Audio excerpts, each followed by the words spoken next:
దక్షిణ హస్తము సాహస కార్యములను చేయును. యెహోవా దక్షిణ హస్తము మహోన్నతమాయను. యెహోవా దక్షిణ హస్తము సాహస కార్యములు చేయును. నేను చావును, సజుడైన యెహోవా క్రియలు వివరించదను. యెహోవా నన్ను కఠినముగా శిక్షించను గాని ఆయనను మరణములకు అప్పగింపలేదు. నేను వచ్చినట్లు నీతి గుమ్మములు తీయుడి.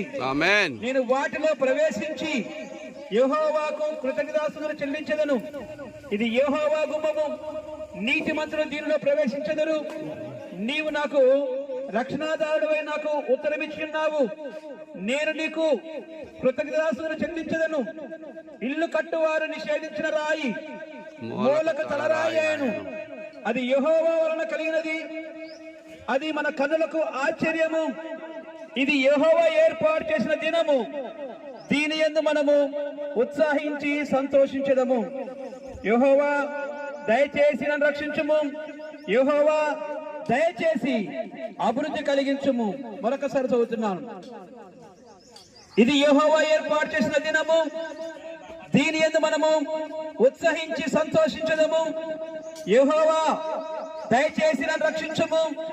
యెహోవా దయచేసి అభివృద్ధి కలిగించుము.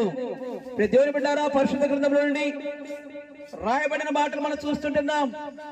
దేవుడు ఏర్పాటు చేసే తప్ప మనం ఏమి కూడా నిర్మాణం చేసుకోలేం. దేవుడిచ్చిన కృపలో మనం ఈ మనుగడ సాగిస్తుంటున్నాం. ఆయా ప్రాంతాల్లో ఉండాలన్నా, ఆయా వంశంలో ఉండాలన్నా, ఆయా జాతిలో ఉండాలన్నా ఆల్రెడీ దేవుని యొక్క ఏర్పాటులో మనం నిర్మించబడి ఉన్నాం.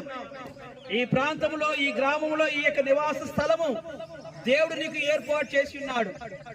ఈ యొక్క దేవుడిచ్చిన నివాస స్థలాన్ని మనం ప్రార్థనా పూర్వకంగా ఒక గూడు కట్టుకోవడానికి, అనగా గృహాన్ని నిర్మించుకోవడానికి, మంచి భవనం ఏర్పాటు చేసుకోవడానికి ఎన్నో కళ్ళకై ఉండొచ్చు. కానీ దేవుని యొక్క కృపలో ఈనాడు ప్రారంభం చేసుకోవడానికి దేవుడు కృప ఇచ్చున్నాడు.